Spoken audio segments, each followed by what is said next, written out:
Hello, मैं हूं अभिषेक वर्मा और आपका स्वागत करता हूं नेक्स्ट फाउंडर की इंटरव्यू सीरीज में। आज हमारे साथ हैं स्टार्टअप बिट2बाइट रोबोटिक्स के founder and CEO Pritam Sharma. Bit to byte robotics startup है जो कि एग्रीटेक प्रोडक्ट और एजुकेशन सर्विस प्रोवाइड करते हैं। आइए हम इनसे जानेंगे इनके स्टार्टअप जर्नी के इंसाइट्स और चैलेंजेस। चलिए शुरू करते हैं। प्रीतम जी, आपका बहुत बहुत स्वागत है नेक्स्ट फाउंडर पे। Thank you sir. Ji Pritam ji, आपसे मेरा पहला सवाल तो ये है, बिट2बाइट रोबोटिक्स स्टार्ट करने के पीछे आपको कहाँ से आइडिया आया, आपने किस तरीके से इसकी शुरुआत करी? ओके सर, हमारा एक कॉलेज के सीनियर थे, पास आउट सीनियर, जो हमारे साथ में अक्सर मिलते रहते हैं। जब उनका एक एनजीओ है जो अक्सर हमारे कॉलेज में मीट होती रहती है उनके साथ में। तो एक बार ऐसे ही हम बैठे थे, बैठे बैठे हम मतलब हमारा रोबोटिक्स क्लब है, उसका हेड था राजस्थान टेक्निकल यूनिवर्सिटी में। तो बैठे बैठे सर बोलते थे कि तुम इतना कुछ करते हो तो क्यों ना तुम एक अपना स्टार्टअप स्टार्ट करो। उस टाइम हम बैठे थे तो उस चीज को मैंने दिमाग में बिठाया कि सर कुछ बोल रहे हैं तो इस चीज पे हमें काम करना चाहिए। तो फिर हमने एक हैकाथॉन हुआ था जयपुर के अंदर, जिसके अंदर क्या था कि हमने पाइथन बेस्ड हमने एक सिस्टम बनाया था जिसके अंदर ऑटोमेटिक इतने दिन बाद में फसल को पानी देना है, उसका एक हमने प्रोटोटाइप रेडी करा था और जिसमें हम फर्स्ट विनर रहे थे। तो वहीं से हमारी एक टीम बिल्ड हुई। तो वहां से हम बैठे बैठे हमने वहां से मतलब हमने स्टार्ट करा कि हमें इसको अब यही प्रोटोटाइप में नहीं रखना है, इसको हमें आगे लेते जाना है। जी। यस। आप जो आपका स्टार्टअप है बिट2बाइट रोबोटिक्स, उसमें किस तरीके के प्रोडक्ट्स और सर्विसेज आप प्रोवाइड करते हैं? इसके अंदर सर हम मेनली अभी जो है एग्रीटेक सॉल्यूशंस पे काम करते हैं, जिसके अंदर मोटर स्टार्टर ऑटोमेशन, एग्रीटेक मतलब इतने दिन बाद में फसल तो पानी देना है, इन द सेंस कि हमने कोई भी गेहूं उगाया तो उसके अंदर मिट्टी कौन सी है, उसका मिट्टी से अनुमान लगाते, उससे ये अनुमान लगाते हैं हम एआई कैलकुलेशंस के थ्रू कि उस फसल तो इतने पानी की जरूरत है और अभी क्या मॉइस्चर है और इतने दिन बाद में हमें उस फसल तो पानी देना है। तो उस प्रोजेक्ट के अंदर क्या है कि जो भी फार्मर्स होते हैं वो इंटरनेट के साथ में इतने फेमिलियर नहीं होते हैं। मेनली जो फार्मर्स बैकग्राउंड होता है वो मतलब इतना लिटरेट नहीं होता है कि वो एंड्रॉइड फोन या इंटरनेट का अच्छे से यूज कर पाए।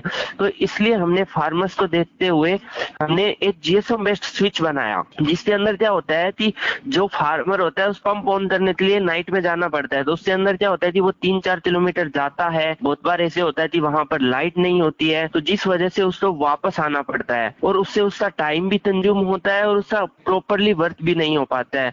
तो हमने एक स्विच बनाया जिसके अंदर क्या होता है कि जैसे ही लाइट आती है नाइट में, तो वो फार्मर्स के पास में वापस कॉल करता है और वो बताता है कि आपकी लाइट आ रही है। अदर फार्मर्स को वो मोटर ऑन करना है तो फार्मर्स उस पर वापस कॉल करता है और फिर मोटर ऑन करने के लिए 1 दबाएं, मोटर बंद करने के लिए 2 दबाएं। उधर से वो वॉइस रेस्पॉन्स देता है जिससे कि फार्मर बिल्कुल फेमिलियर होता है और वो इजी टू यूज है फार्मर के लिए। इस टाइप के प्रोडक्ट्स हैं। दूसरे हम एजुकेशन सॉल्यूशंस पे काम कर रहे हैं, अलग अलग तरह के वर्कशॉप्स वगैरह और इंटर्नशिप वगैरह पे काम कर रहे हैं। जो अभी जो कोविड-19 है इसके अंदर जो बच्चे होते हैं उन्हें घर पे वर्क फ्रॉम होम टू हम इंटर्न प्रोवाइड करवा रहे हैं। जी, आप एग्रीकल्चर को आपने आईटी सॉल्यूशंस के साथ जो क्लब करके आप आगे बढ़ रहे हैं, तो Yes, sir. आपको इसका इंस्पिरेशन किस तरीके से आया? इसका इंस्पिरेशन जो हमारा फर्स्ट प्रोजेक्ट था सर, वो मतलब जो हमने फर्स्ट वो प्रोटोटाइप बनाया था वो एग्रीटेक का था। तो और मैं बेसिकली हम जो भी फाउंडर्स हैं वो सारे रूरल बैकग्राउंड से हैं। तो रूरल बैकग्राउंड में हमने आसपास के इन्वायरमेंट में देखा हुआ है कि फार्मर्स कितना मतलब प्रॉब्लम्स क्रिएट रहती है उसकी लाइफ में, इतनी सारी उसे मुश्किलें झेलना पड़ती है। तभी तो मतलब जानवर ने काट लिया नाइट के अंदर। तो हमने सोचा कि क्यों ना हम एग्री जो अपना जो इंडिया का जो मेन मतलब किसान है उसको क्यों ना हम स्टोन बनाए। तो इसलिए हमने वहां से डिसाइड करा कि हमें एग्रीटेक प्रोडक्ट्स पे ही काम करना है। जी बिल्कुल, बहुत ही अच्छा इनिशिएटिव था आपकी तरफ से। जब आपने अपना स्टार्टअप शुरू करने के बारे में सोचा तो उस दौरान पे आपके सामने क्या सोशल चैलेंजेस आ रहे थे और आपकी फैमिली का क्या रिएक्शन था?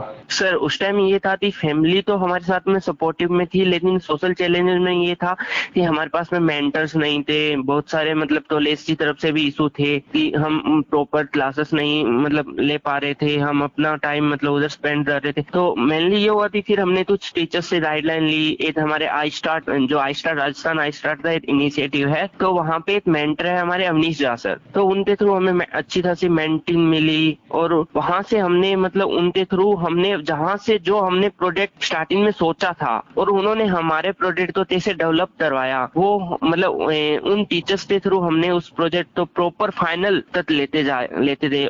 आपका जो स्टार्टअप है Bit2Byte, इसको लेकर आपके क्या फ्यूचर विजन है और क्या गोल्स हैं? उसके अंदर सर ये है कि हम अभी एग्रीटेक सॉल्यूशंस पे काम कर रहे हैं। जब ये सॉल्यूशन प्रॉपरली मार्केट में हम अच्छे से आ जाएंगे, उसके बाद में सर हम जैविक खेती पे काम करेंगे। बिकॉज जो अभी इंडिया में जो खेती होती है उसमें जितनी भी फसलें होती है उन फसलों में बहुत ज्यादा कीटनाशक यूज होते हैं, जिनके कारण वो खाना है वो अच्छे से मतलब प्रोटीन और वो सब नहीं दे पाते हैं। तो हम मेनली जैविक खेती पे फोकस करेंगे in future. Ji Chetan ji, interview के लिए बहुत बहुत धन्यवाद और नेक्स्ट फाउंडर की तरफ से आपको शुभकामनाएं। Thank you sir. इसी तरह स्टार्टअप इनसाइट्स के लिए बने रहिए नेक्स्ट फाउंडर के साथ। आज के इंटरव्यू की अपनी लर्निंग कमेंट बॉक्स में जरूर लिखिए और हमें बताइए। अगर आपके कोई सवाल है फाउंडर से तो आप कमेंट बॉक्स में पूछ सकते हैं। इसी तरह हम फाउंडर की स्टोरी लाते रहेंगे। Thank you. Please like, subscribe and share.